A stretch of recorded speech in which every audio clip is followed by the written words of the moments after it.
দিনটা ছিল হচ্ছে ষষ্ঠীর দিন, যেখানে ব্রেকফাস্টে ছিল হচ্ছে কড়াইশুঁটির কচুরি আর হচ্ছে কষা কষা আলুর দম। সকালবেলা উঠেই ব্রেকফাস্ট করে স্নান সেরে নিয়েছে, আর মেয়ে এখানে দেখো ড্রায়ার দিয়ে চুলটাকে শুকিয়ে দিচ্ছে।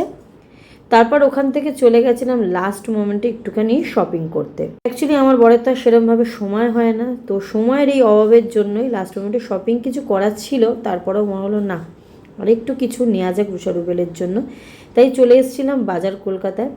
তো এখানে বুঝতে পারছিলাম না কোনটা ছেড়ে কোনটা নেবো। খুব যে কালেকশন খুব ভালো সেরকমও না, জাস্ট মোটামুটি।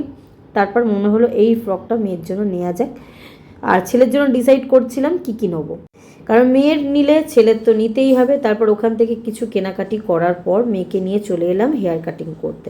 সকালবেলা উঠিয়ে দিয়েছিলাম, সেই জন্য একটু ঘুম ঘুম পাচ্ছিল। এই যে হেয়ার কাটিং করেছি, এটা হচ্ছে মেয়ের হেয়ার কাটিং। কেমন লাগলো তোমরা কিন্তু কমেন্ট করে জানিও। আর দুপুরবেলার মেনুতে ছিল হচ্ছে খিচুড়ি, ফ্রাইড রাইস আর হচ্ছে চাটনি।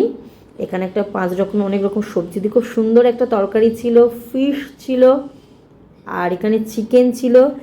তারপর এখানে খাওয়া দাওয়া করে বিকালবেলা বেরিয়েছিলাম। তারপর দেখুন স্টাইল বাজারেও দেখলাম বেশ সুন্দর সুন্দর কালেকশন বাইরে থেকে। তাই ভাবলাম চলো আরেকবার ওখান থেকেও ঘুরে নেওয়া যায়। তো এখানে এসেও ডিসাইড করে উঠতে পারছি না যে আর কী নেবো। হালকার মধ্যে বেশ ভালো জামা কাপড়ও ছিল, খুব একটা খারাপ লাগেনি। তাই এখান থেকেও কিছু জিনিসপত্র নেবো, আর নিয়ে একটু ঠাকুর দেখে বাড়ি যাব। আশা করি তোমরা ব্লগটা দেখেছো। দেখা হবে নেক্সট।